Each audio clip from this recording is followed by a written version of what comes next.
Lux et Tenebrae. Crônicas de Christian. Capítulo 47. Visão do Tempo.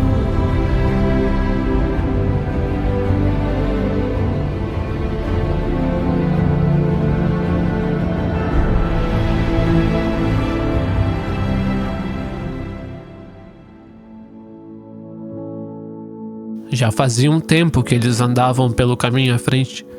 O sol ainda descia forte sobre eles, de forma que Christian foi obrigado a usar um manto preto com um capuz, entregue a ele pelo tio Smoke. Eles seguiam pela região à beira da floresta, investigando o ambiente ao redor, para ver se não haviam perigos à frente. Às vezes eles andavam pela borda da floresta, procurando possíveis emboscadas, por entre as árvores, mas até então não haviam encontrado nada. Depois de um tempo de caminhada em silêncio, Christian perguntou: "Ei, tio Smoke, qual é a dessa roupa apertada?" Tio Smoke ainda vestia aquela mesma roupa, com a diferença de uma bolsa maior pendurada em seus ombros e de um manto preto, que usava assim como Christian, que cobria boa parte de seu corpo. Tio Smoke, confuso, respondeu: "Do que você está falando uma hora dessas, pirralho? Minhas vestes não são apertadas, elas não restringem os movimentos, elas são justas. Além disso, são adequadas para o papel que eu estou desempenhando. Se eu usasse vestes desajustadas, as vestes poderiam impedir que eu me movesse de maneira fluida." Entendendo o motivo de o tio Smoke usar roupas tão estranhas, Christian assentiu, logo fazendo mais uma pergunta: "Tio Smoke, como você aprendeu todas aquelas coisas que você me ensinou?" Ouvindo sua pergunta, como se recordasse de algo, o homem brevemente parou e depois voltou a andar enquanto contava a Christian que o seguia. "Na verdade, pirralho, eu ouvi o sopro pela primeira vez antes de tudo começar aqui." Christian, ouvindo aquilo, encheu-se de interesse nessa história e perguntou: "Antes de tudo começar? Antes mesmo da torre aparecer?" Tio Smoke, com um sorriso, disse: "Sim, criança, antes da torre aparecer. Opus Tenebrae ainda não existia, pois a luz ainda tudo preenchia." Christian ficou surpreso em saber que antes de Tenebrae surgir, alguém já havia entrado em contato com coisas tão sobrenaturais.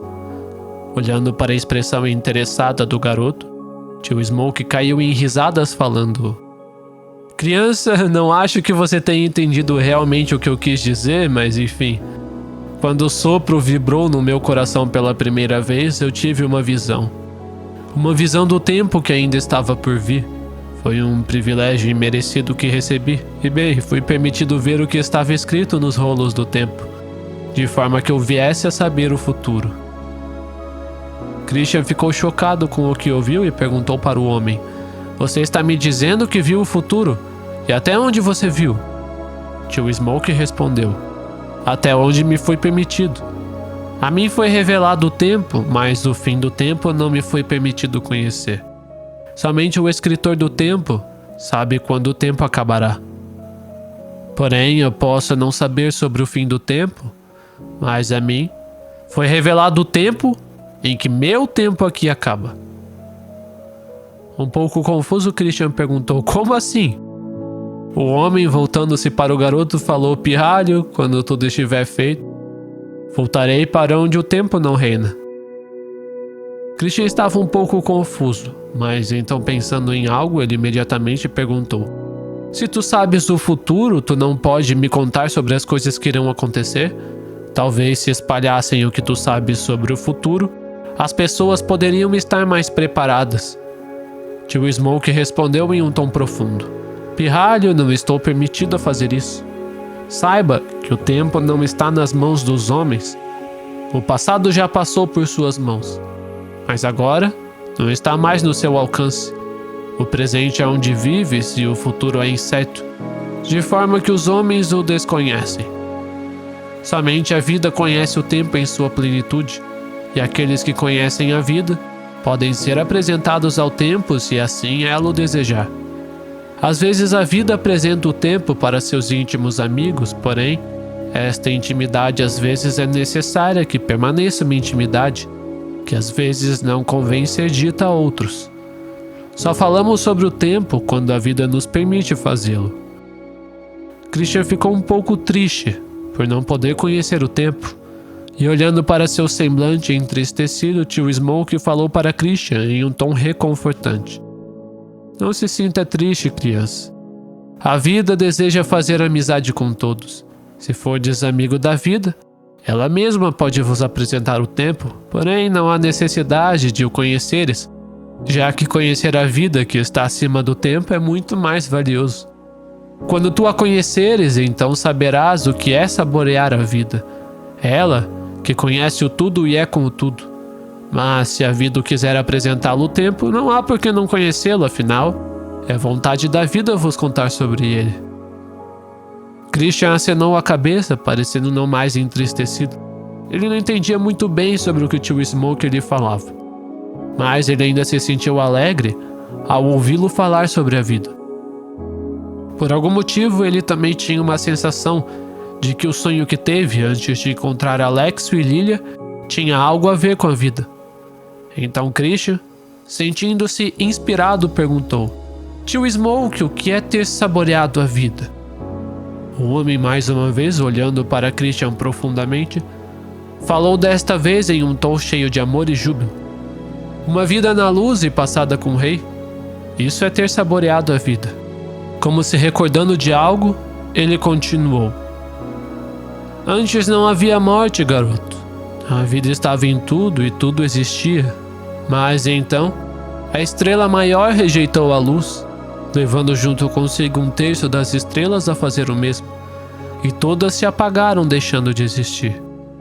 Perdendo seu brilho e vivendo na não existência, o reino do vazio, as estrelas escuras espalharam o seu reino de morte para tudo que puderam, sob domínio da estrela maior que passou a reinar no vazio, de forma que a morte fosse impregnada em toda a existência, afastando-a da vida.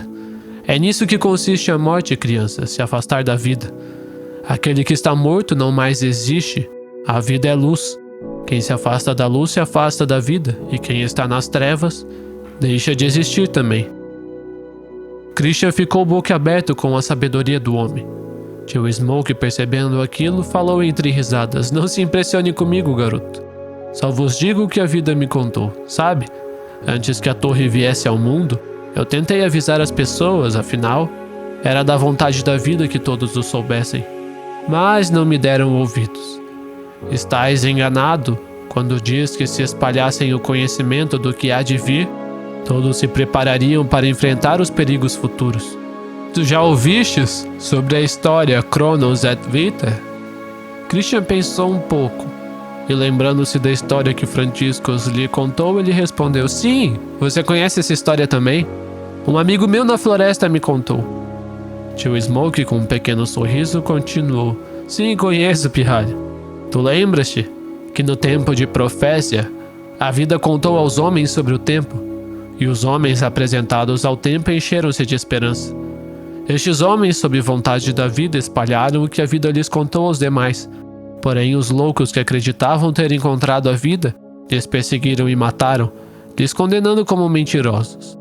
Criança, era a vontade da vida que os homens soubessem sobre o tempo, mas eles não acreditavam no que a vida lhes contava, e fecharam seus olhos aos seus avisos. Criança, os tempos passaram, mas os homens não mudaram.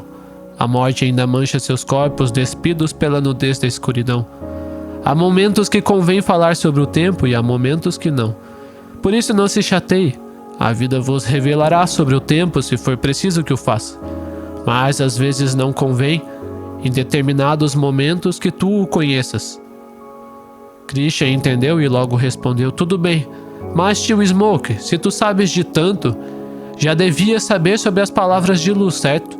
Ou até mesmo..." Tio Smoke interrompeu, completando com um sorriso as palavras da vida.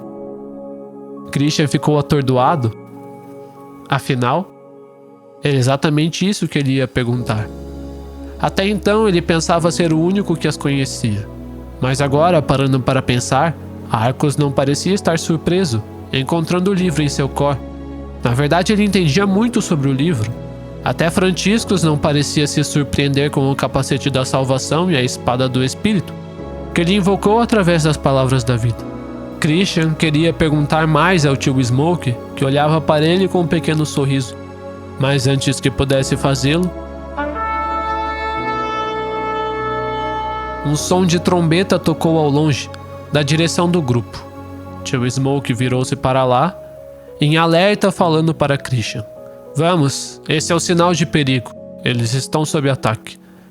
Christian, deixando suas perguntas para depois, acenou resolutamente a cabeça, dizendo sim.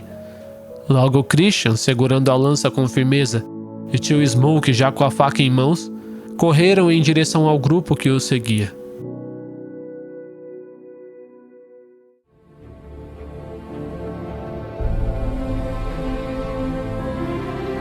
Próximo capítulo: A Mão do Pastor.